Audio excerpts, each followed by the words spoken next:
crítica a los saberes coloniales y al eurocentrismo. Un tema poco conocido por su nombre, pero que está en nuestro día a día. ¿A qué se refiere esto? Para abordar el tema es necesario realizarnos esta pregunta.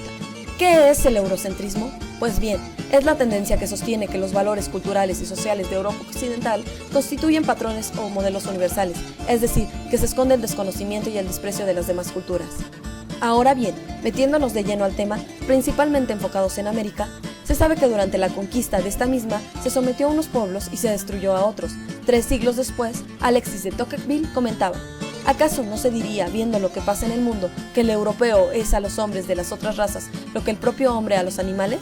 Los utiliza en su provecho y si no puede doblegarlos, los destruye. Esta faceta del proceso es un fenómeno de larga duración que continúa en el presente, intolerante y, como bien dijimos, tuvo un principio pero no se le ve el final. Las relaciones imperio-colonias también desarrollaron otra faceta en el proceso, otro fenómeno de larga duración, la aculturación. Los pueblos autóctonos tuvieron a modo de opciones las siguientes alternativas. 1. Alejarse del blanco. 2. La guerra contra el blanco. Y el 3. Debieron aceptar la imposición de la civilización. Se impide su comunicación entre las culturas, ya que era muy conveniente para ellos mantener a la gente pasiva. La colonización fue reforzada por la revolución industrial, luego por el capital financiero, al transmitir algunos cambios científicos y tecnológicos. Luego de esto, el imperialismo modifica su forma de operar y da lugar al último periodo gestado, el neocolonialismo. Este entendido como la relación de dominación del conjunto de países del centro capitalista sobre la periferia, apoyado en lo económico, ayudándose de los medios de comunicación de masas. No se respeta la diversidad cultural. Ahora bien, pasemos a un tema no menos importante pero igual de complejo: el capitalismo. Sabemos que se le conoce como agente unificador de la historia. Está fundado a la vez en la capacidad y en la necesidad de autodesarrollo ilimitado. Necesario pensar críticamente. Ahora hablemos un poco de las ciencias sociales. Han sido eurocéntricas a lo largo de su historia institucional. Han enseñado ciencias sociales dentro del sistema, mundo moderno y el eurocentrismo. Además, como estructura institucional, las ciencias sociales se originaron básicamente en Europa. ¿Pero cómo surgieron estas ciencias? Las ciencias sociales surgieron como respuestas a problemas europeos, en un momento de la historia en la que Europa dominaba todo el sistema mundo. El eurocentrismo es una expresión particular del etnocentrismo europeo en las ciencias sociales: historia, filosofía, economía, política, derecho, sociología, etc., formadas principalmente por prejuicios de superioridad. Otra forma más sutil es omitir información. Las ciencias sociales enseñadas en las escuelas de los países periféricos también son eurocentristas, por imitación. Ahora bien, tratemos algunos de los problemas más generales. En la visión europea, la historia y la prehistoria se distinguen a partir de la escritura.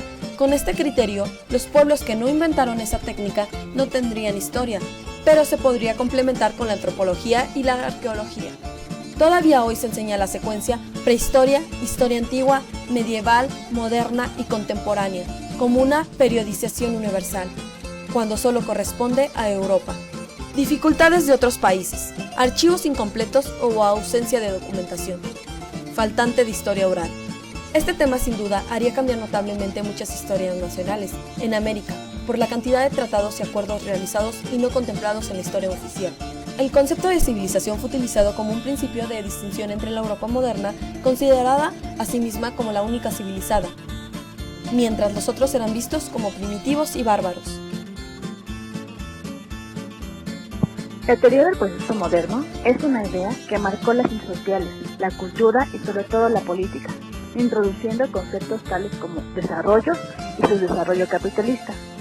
Estos se originaron a consecuencia de la dominación europea, y asimismo, esto fue un estándar para comparar a los países atrasados, dejando a un lado la identidad de cada pueblo y desconociendo su cultura. Estas son algunas de las dos principales críticas a los conceptos del eurocentrismo. Número 1. Las dos características básicas del saber eurocentrista científico y religioso son las siguientes. A. Consideran sus saberes como los únicos válidos. B. Sus saberes son universales. Y C. Excluyentes de los otros saberes y de la diversidad cultural. Y la segunda crítica es que es un saber europeo moderno con su propio contexto histórico, imponiendo su cultura, dualismo, idealismo y su mecanismo. Construir alternativas. ¿Cómo podemos buscar alternativas para tratar de alejarnos del modelo eurocentrista? Lo podemos ver como el nuevo paradigma del presente. Lo que necesitamos es formar otra historia, teniendo bien claro nuestro objetivo, dejando a un lado las teorías europeas, solo ocupar las que nos puedan servir, creando unos conceptos interculturales, los cuales son válidos en muchas culturas, y asimismo poder ir construyendo nuestro nuevo aparato teórico. Por lo cual debemos entender que la gran diversidad de culturas que existe en el mundo es inmensa, y no podemos hacer una para todos, sino hacer una que se acople a todos, teniendo en cuenta sus diferencias, lo cual es lo que nos hace únicos. A continuación presentaremos un enfoque alternativo al eurocentrismo. Se tiene claro que el eurocentrismo está ligado a la crítica de la modernidad europea. Tenemos que tener en cuenta que el eurocentrismo está presente en muchas cosas, como en lo que observamos día a día, en lo que escuchamos, en lo que sentimos, en algunos conceptos, hechos, clasificaciones, análisis, explicaciones, en las personas mismas, en las ciencias sociales, por lo cual no es un enemigo tan fácil de eliminar. Ya no vemos el mundo desde el ángulo de nuestro propio país, sino el propio país desde la perspectiva del mundo. Peterson.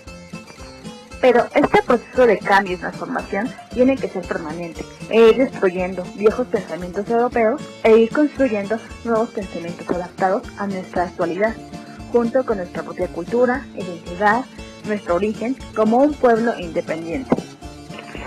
Una característica del eurocentrismo que se ve muy claro en Latinoamérica es el xenocentrismo, lo cual quiere decir que se valora más lo ajeno y se desvalora lo propio. Como un ejemplo podría ser el consumismo o el copiar culturas ajenas. Esto no debe de existir. Cada pueblo debe de expresar su propia cultura. Por otro lado, la cultura europea ha dividido la naturaleza y a la cultura, en especial al hombre. Lo hace que éste se sienta ajeno y se convierta en un destructor. Aunque han surgido movimientos ecologistas, para evitarlo, aún esto persiste. Queda clara la necesidad de una investigación histórica mucho más amplia y profunda, antes de que puedan reducirse verdaderas conclusiones científicas de las diversas vías de desarrollo no europeas. La historia oral forma parte de los estudios que antes eran objeto de omisión y ahora necesita difundirse para salvar los testimonios de los pueblos sin escritura.